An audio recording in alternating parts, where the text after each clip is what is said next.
Emily Thompson had never imagined life would turn out this way, but as a poor single mother raising her 8-year-old daughter Lily, she had no choice but to keep pushing forward every single day.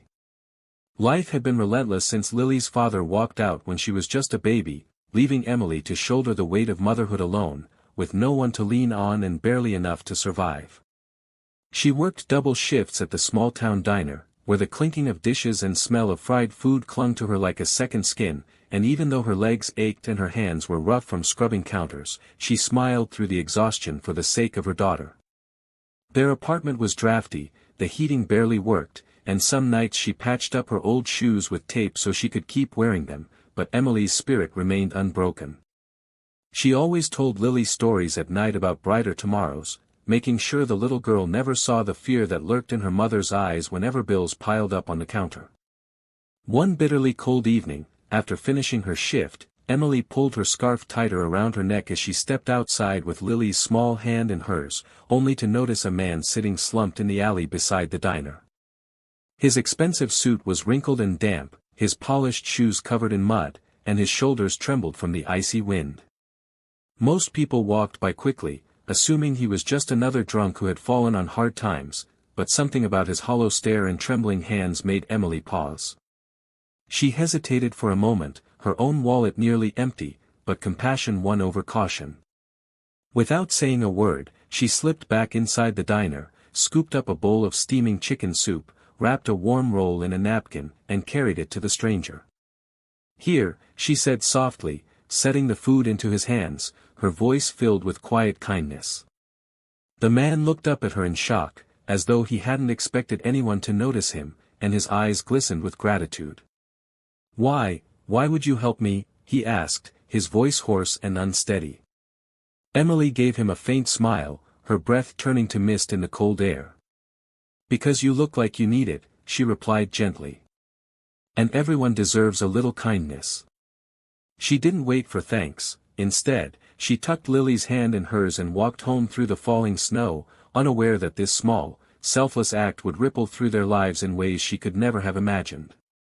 The man Emily had shown kindness to that cold night was not the drifter he appeared to be but James Donovan, a billionaire CEO whose name filled business headlines and whose empire stretched across industries, yet none of that mattered when grief had hollowed him out from the inside. Only weeks before, he had buried his wife, the woman who had stood beside him through his meteoric rise, and without her, his wealth felt like an empty crown. In his anguish, James had walked away from his towering office and endless meetings, wandering the city streets alone, desperate to escape the suffocating condolences and the shallow smiles of those who only saw his fortune. When Emily had handed him that bowl of soup, it wasn't the food that pierced the fog of sorrow clinging to him, it was her eyes, the way she looked at him not as a billionaire or a headline, but simply as a man in need. For the first time in months, he had felt a flicker of warmth that money could not buy. The next morning, clean-shaven and back in his tailored suit, James walked into the very diner where Emily worked, hoping to see her again. She moved briskly between tables with her worn apron tied neatly around her waist, her smile genuine though fatigue shadowed her face, and when she came to pour his coffee, she didn't recognize him at first. But as he lifted his eyes and said softly, "Thank you, for last night," recognition dawned, and her hand trembled so slightly she almost spilled the pot.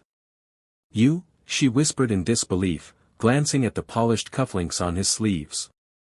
"But, you're, James," he interrupted gently, not wanting the weight of his identity to create distance between them.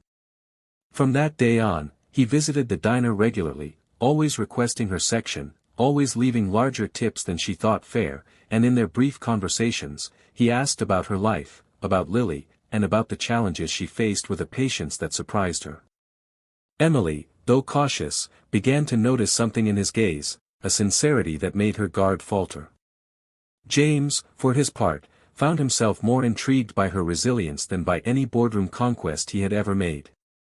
Slowly, piece by piece, he came to understand the sacrifices she endured for her daughter and the quiet strength she carried, and with every visit, he grew more determined to return the gift she had given him on that snowy night, the gift of hope.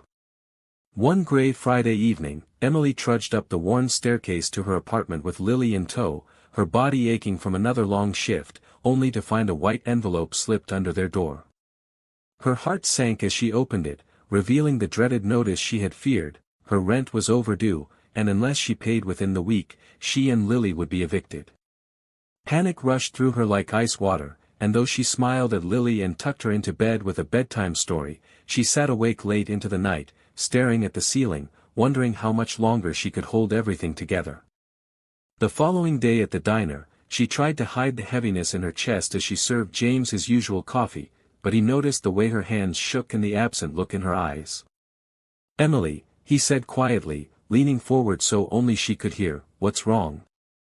For a moment she forced a smile, but the dam finally cracked and her voice trembled as she whispered, "I'm about to lose our home." She hated herself for saying it, hated exposing her weakness, but the words tumbled out before she could stop them. James didn't hesitate, his eyes softened with a compassion that startled her. "Let me help," he said firmly, but Emily shook her head, her pride as sturdy as her exhaustion. "I can't accept charity," she insisted. He reached across the table, his voice steady. "It's not charity, Emily. It's me repaying a kindness that once saved me when nothing else could." She didn't quite understand what he meant, but something in his tone told her he carried his own scars. That week, as she braced herself to pack up her life, another envelope arrived, but this one bore a stamp that nearly made her collapse with relief, "paid in full." She stood frozen in her kitchen, clutching it to her chest, tears streaming down her cheeks as Lily danced around the room, oblivious to the storm that had just passed. When Emily confronted James at the diner, her voice broke. You did this?" He only smiled faintly. "You gave me soup when I had nothing. Please, let me do this for you." Still reeling from disbelief, Emily realized then that his help was not born from pity, but from gratitude, and though her pride resisted, her heart whispered that maybe, just maybe, kindness was meant to flow both ways. The months that followed felt almost unreal to Emily, as if the tide of her life had finally turned after years of struggle.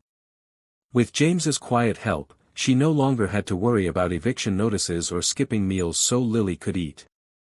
When he offered her a new position managing a small community cafe his company had recently opened, Emily nearly refused, unsure she was qualified, but James's steady reassurance and belief in her convinced her to take the chance.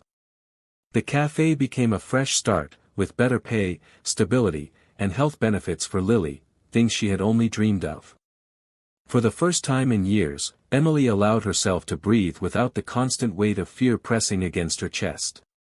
Lily thrived too, her laughter ringing louder in their little apartment, her drawings filling the walls with color, and though Emily often asked herself why James cared so much, she couldn't deny the warmth his presence brought into both their lives. One bright spring morning, as sunlight spilled across the cafe's windows, James arrived with Lily skipping beside him, giggling as though they were old friends. In his hand was a small velvet box, and when he placed it in Emily's palm, she opened it with trembling fingers to find a set of keys glinting inside.